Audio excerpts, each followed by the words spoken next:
Ini kan kontennya konten serem, konten misteri. Kenapa harus kita fun? Harusnya kita lebih serem lagi pembawaannya. Kan tadi udah dikonsepin dari awal. Oke, maafkan aku. Kita ulangi dari awal, oke?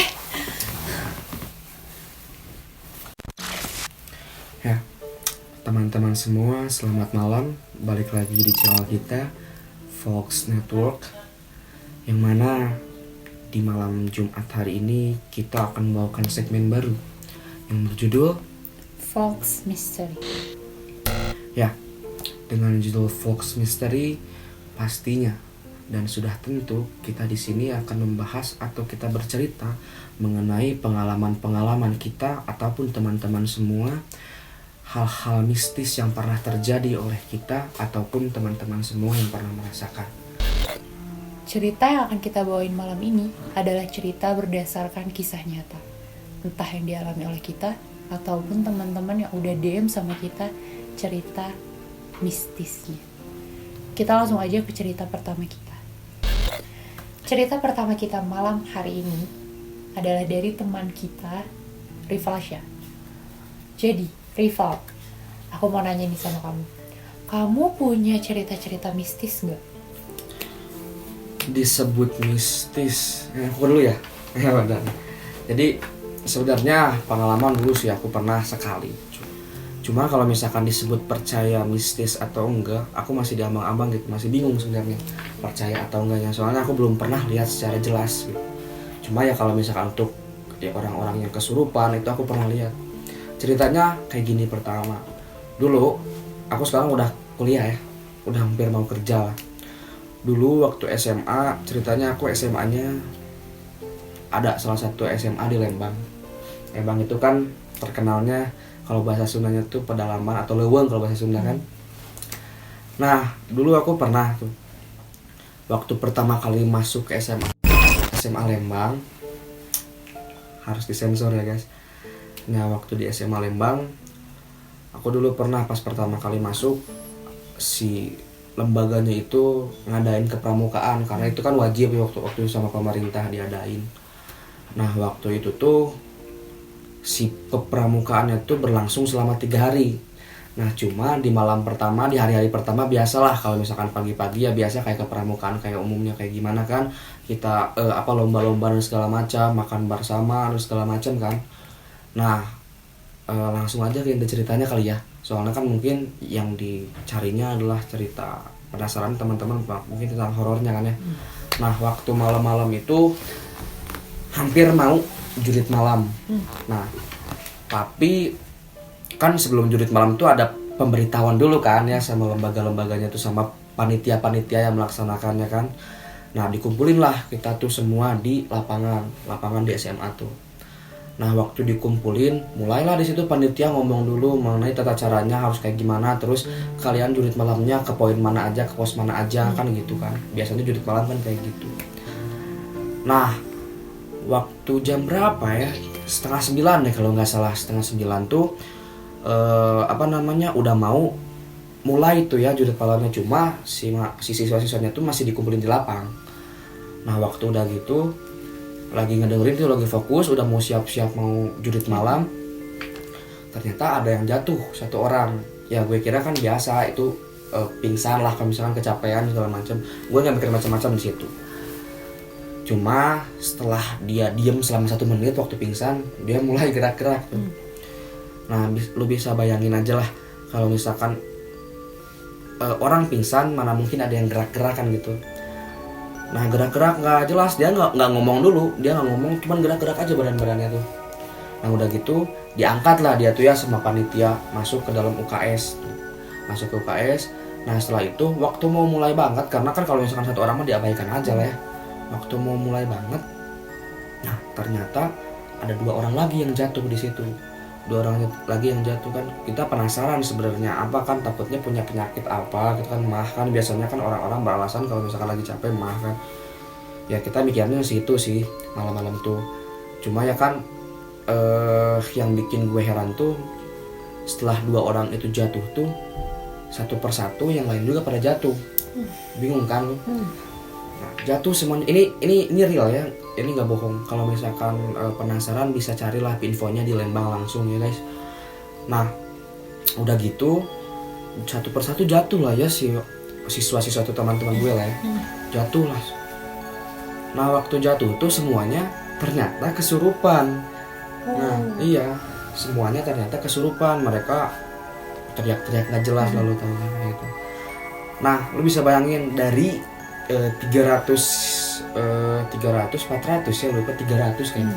300 siswa baru yang masuk tuh ya ke SMA itu cuma sisa 20 orang yang masih normal. 20 orang. Itu udah termaksud guru? Iya, enggak termasuk guru. Oke. Guru ada yang kena, cuma guru ada. nggak banyak, cuma siswanya banyak yang kena, mungkin karena capek kayak gitu, tapi nggak tahu gue sih. Nah udah gitu di situ kan 20 orang itu tegang banget kan, bantu evakuasi lah. Akhirnya karena UKS nggak cukup, dipindahin lah mereka, evakuasinya dipindahin ke masjid karena masjidnya lumayan gede, lumayan besar kan masjidnya tuh. Nah jadi si masjidnya itu, gue ceritain dulu kan ya, si masjidnya itu si tembok-temboknya tuh kayak 80% tuh kaca keras, lu tahu kan sih? Iya. Nah, kaca keras gitu, jadi nggak mungkin buat dipecahin gampang gitu kan ya. Cuma emang bening kacanya, jadi tembus luar dalam tembus kan. Nah dievakuasi lah ya si yang kesurupan ya, dievakuasi lah masuk semua ke dalam masjid.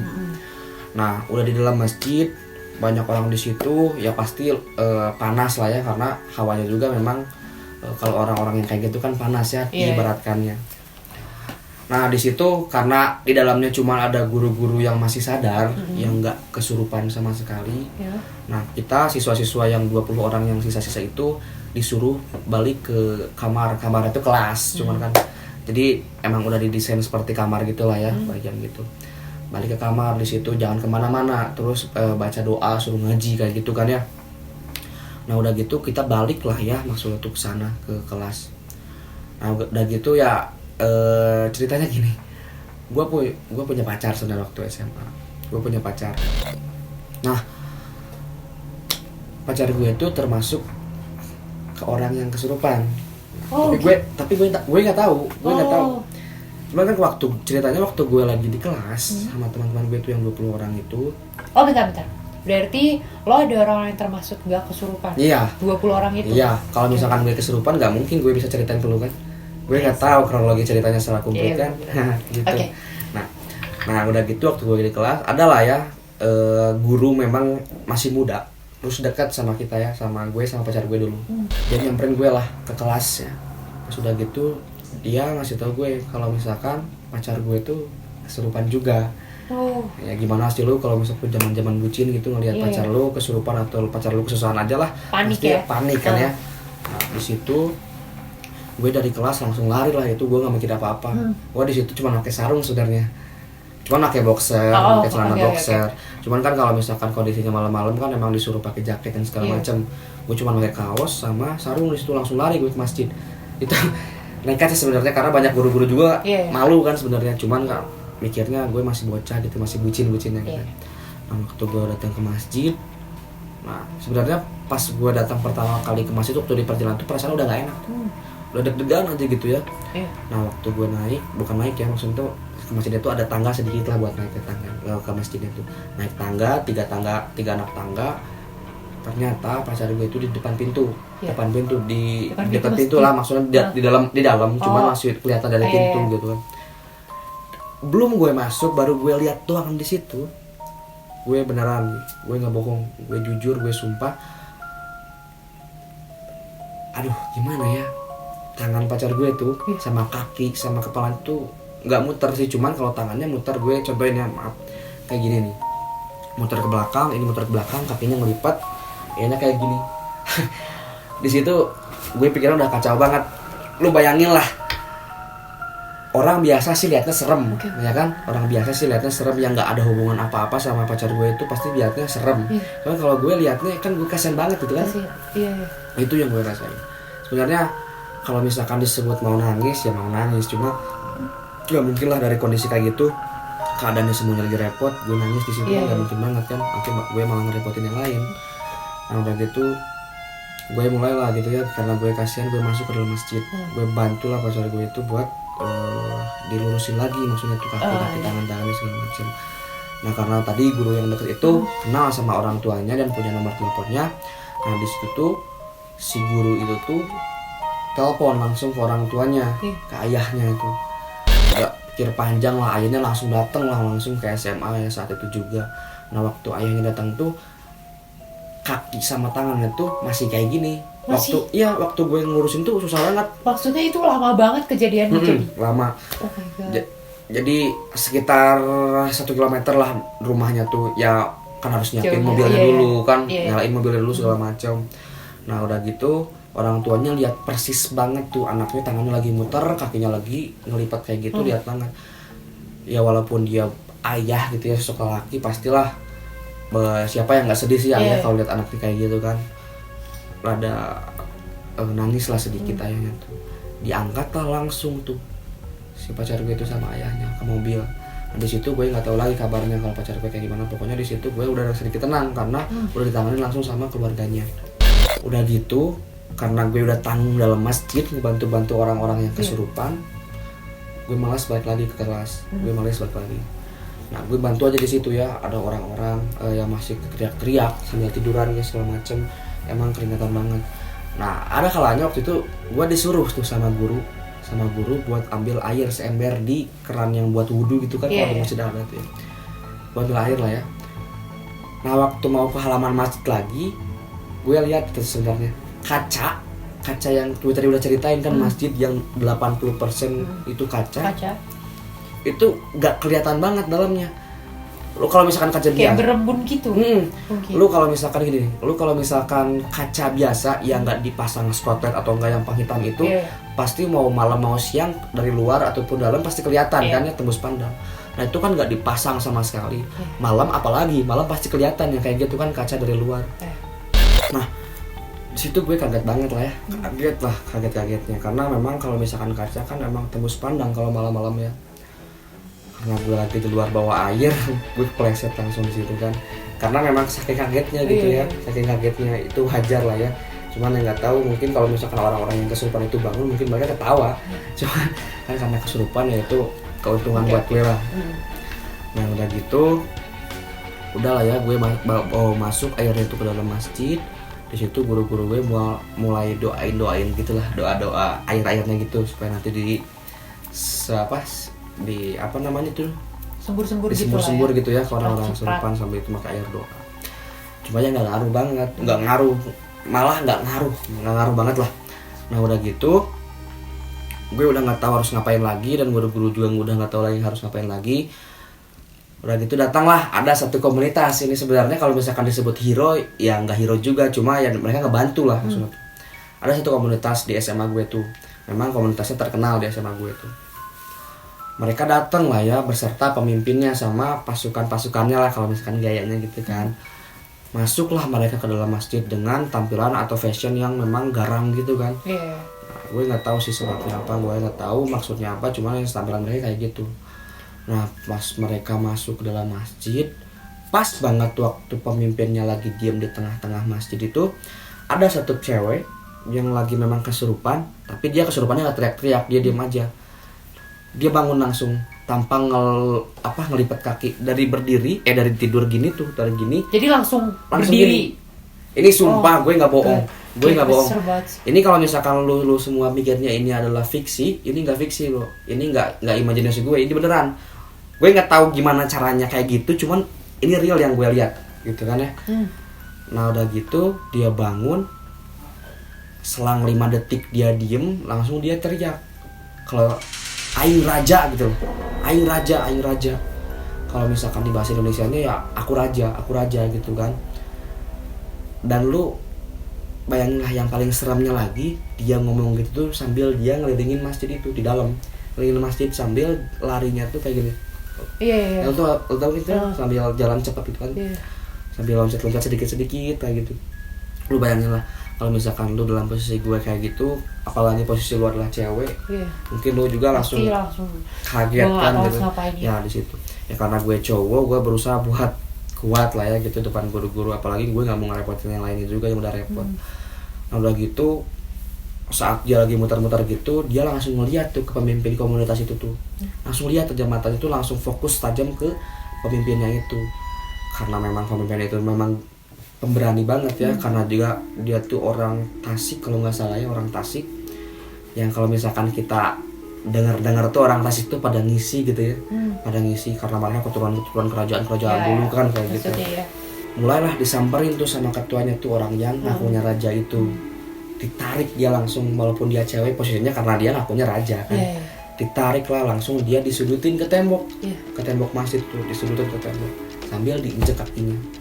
Nah di situ nggak bisa ngapa-ngapain tuh si ceweknya sambil teriak-teriak minta maaf. Ini gue ceritain sedikit kronologinya itu. Sambil minta maaf tuh ceweknya tuh. Langsung si ketuanya itu megang kepalanya sambil ngomong, keluar, kamu nggak ada keperluan di sini. Itu bahasa Indonesianya, kamu nggak ada keperluan di sini, jadi jangan ganggu orang-orang di sini. Orang di sini nggak punya salah. Ya, sebenarnya kayak gitu dia ngomong tuh. Nah setelah itu dia langsung pingsan lagi, ternyata ini beneran dia langsung pingsan lagi. Entah kenapa udah dia pingsan itu ada lagi 2 orang cewek yang bangun. Ada lagi 2 cewek bangun sama persis cara bangunnya kayak gitu, dan mereka ngomong kalau mereka itu adalah anak buah dari si raja itu. Anak buah dari raja itu, sampai mereka tuh mau mukul tuh ketuanya. Cuma memang kan ada teman-temannya langsung nahan gitu kan. Nah di situ kondisinya lagi mencekam banget lah ya. Tapi yang gue bikin herannya lagi, ternyata bisa lagi digituin sama ketuanya itu. Dipegang dua-duanya tuh sama tangan dia ngomong berikut hal yang sama kayak tadi, langsung pingsan lagi dia tuh. Waktu udah mereka pingsan itu duaan, udah di sama ketua komunitas itu udah di dekater lagi kondisinya, langsung lah si ketua itu tuh nggak mau ikut campur lagi. Karena memang mungkin udah malam juga, mereka juga mau ngumpul lagi di warung kan, gue nggak tahu. Cuma mereka langsung keluar aja. Cuma saat itu juga guru-guru tuh langsung nelfon, ada satu guru yang memang dia tuh kental banget di agamanya. Terus memang dia juga lulusan dari pesantren kan. Dipanggil lah dia tuh dari rumahnya karena dia nggak ikut ke pramukaan. Dipanggil dari rumahnya, dia langsung datang ke masjid. Nah langsung di masjid diceritain kronologinya dikit tuh ya sama guru-guru, termasuk sama siswa-siswa yang masih sembuh, yang nggak kesurupan sama sekali. Langsung lah dia tuh ngambil mikrofon masjid. Langsung dia di situ mulai baca doa. Gue nggak tahu doanya apa karena gue juga nggak tahu ya, gue mendalami banget soal agama dulu tuh. Nah udah gitu ternyata waktu si guru itu ngebacain doa, yang bikin gue heran semuanya langsung nggak teriak, semuanya langsung pingsan aja gitu. Mereka udah kayak tidur. Ini kalau misalkan lu semua mikirnya ini adalah fake, mungkin lu semua nggak lihat langsung kondisinya kali ya. Gue ini real ceritanya, gue nggak ada direkayasa, nggak ada yang diubah-ubah sama sedikit pun ya. Nah udah gitu, karena memang ada kejadian kayak gitu, yang asalnya ke pramukaan itu dijadwalkannya 3 hari, karena itu baru sehari dan judit malam udah banyak kejadian. Di situ langsung di-cut aja, nggak diperpanjang tuh si ke pramukaannya tuh, langsung aja. Nah tapi yang bikin gue heran, yang gue udah pikir ini baik-baik aja ya, udah gue pikir baik-baik aja, udah gue pikir fine-fine aja, nggak ada masalah apa-apa lagi, nggak akan ada kejadian-kejadian begini lagi. Ternyata gue salah. Ternyata waktu hari Senin, gue inget banget tuh, waktu hari Senin gue masuk tuh ya sama teman-teman baru ya, biasa sama teman-teman baru. Ternyata gue dulu tuh anak IPS, gue IPS 2 kelasnya. Nah ternyata waktu gue kumpul sama teman-teman tuh di depan kelas karena lagi jam istirahat, ternyata ada 3 cewek yang tadi yang ngakunya raja sama sama anak buahnya tuh pingsan lagi, mereka kesurupan lagi di kelasnya. Mereka tuh 3 tuh sekelas, IPS 1 mereka pingsan lagi tuh di kelasnya. Tapi lah pasti heboh lah karena dia pasti nyampainya kemana-mana lewat teman-temannya kan, heboh lah di situ tuh. Langsung dipanggil lagi guru-guru itu tuh, karena dulu gue anak Ikrisma ya. Jadi Ikrisma tuh salah satu ekstrakurikuler lah di situ. Gue bisa masuk ke sekrenya. Mereka bertiga itu yang kesurupan lagi dibawa ke sekre itu, dibawa ke sekrenya. ketemu sama ustadz yang bisa ngobatin itu. Dan ternyata lu tahu apa? Cara ngobatinnya beda lagi sama yang waktu di dalam masjid. Dia ambil sarung dia bawa, dia pakai di badan sarungnya, tapi tangan dia nunjuk gini, tangannya nunjuk kayak gini, sambil bacain doa apa gitu, gue nggak tahu, kayaknya ruqyah deh, gue nggak tahu sih pastinya, cuman kayaknya doa ruqyah. Nah udah gitu 3 hari itu merasa panas banget, orang itu teriak-teriak nggak jelas lah, kondisi mencekam lagi di situ, khususnya di sekre itu. Tapi setelah di itu tuh mereka langsung sadar nggak kesurupan lagi. Dan ternyata kenapa mereka kesurupan lagi, kata si gurunya itu, karena mereka tuh sebenarnya yang makhluk astral yang masuk di dalam mereka tuh belum pada keluar. Cuman mereka kayak pasif gitulah ya, pasif, karena memang kalau misalkan lama-lama digiemin mereka jadi betah gitu kan, jadi betah.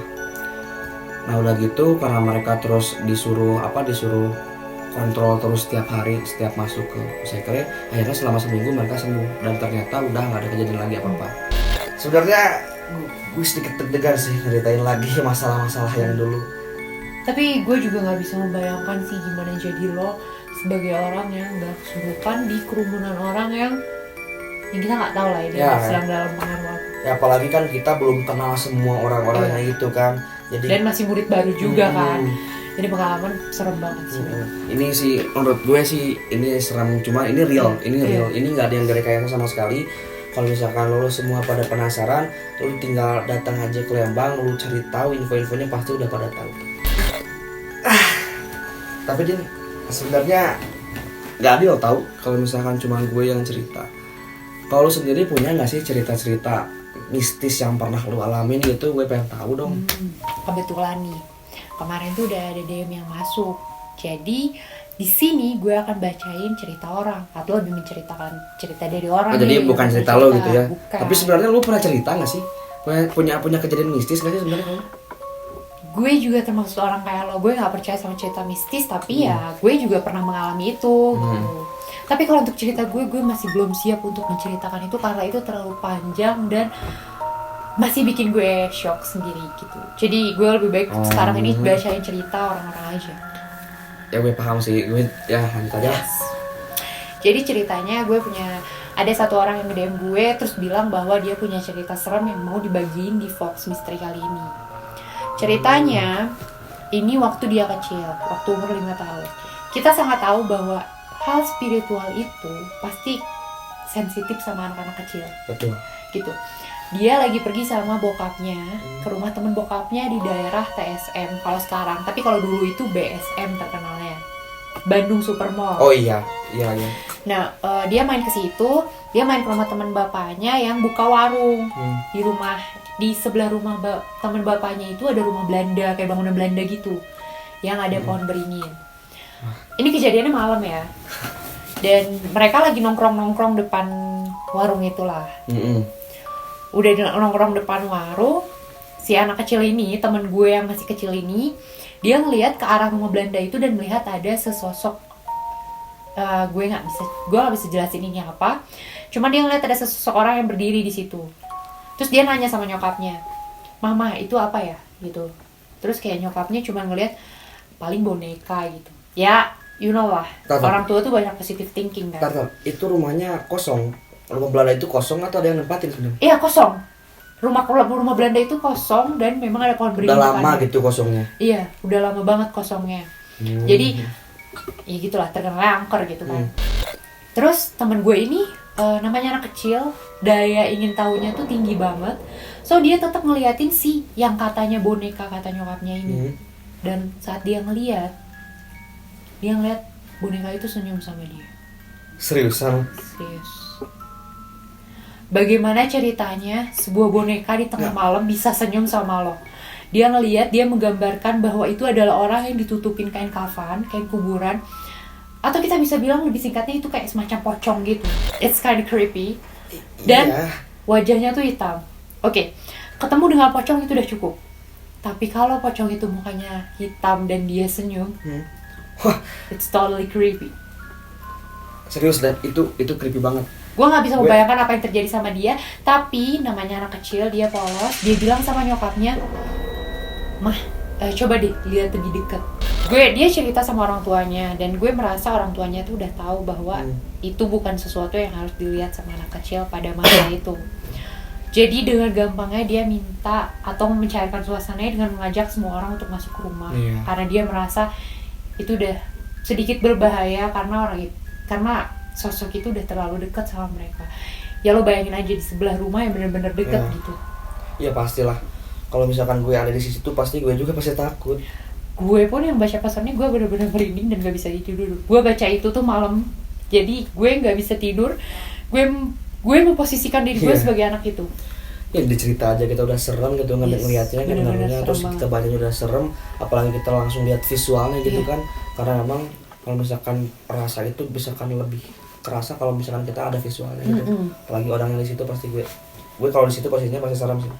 Kalau gue kabur sih, gue lebih memilih untuk gak melihat itu, jadi gue lebih memilih untuk kabur. Tapi gue heran sih sebenarnya, apakah bisa gitu ya sosok hantu yang dikatain sama orang Indonesia itu kan memunculkan diri di hadapan manusia. Gue herannya itu sih sebenarnya, kalau misalkan soalnya kan hantu atau misalkan jin itu sebenarnya beda ya, maksudnya tuh alamnya sama manusia. Kalaupun mereka menampakkan diri di hadapan manusia, itu kan dosa juga buat mereka mungkin ya, gue nggak tahu sih sebenarnya. Cuman yang gue tahu sedikitnya kayak gitu. Ya, cuma gue sedikit percaya, sedikit juga enggak mengenai hal itu. Gue juga, tapi balik lagi karena gue cuma karena ini unsurnya kepercayaan. Jadi ini cerita, salah satu cerita dari followers kita ya. Ya, followers kita di Instagram. Nah, gue ada lagi nih cerita yang kedua. Apa? Ini kenapa? Gak, Gi. Ini kenapa? Udah, cut dulu aja, cut. Jangan cut.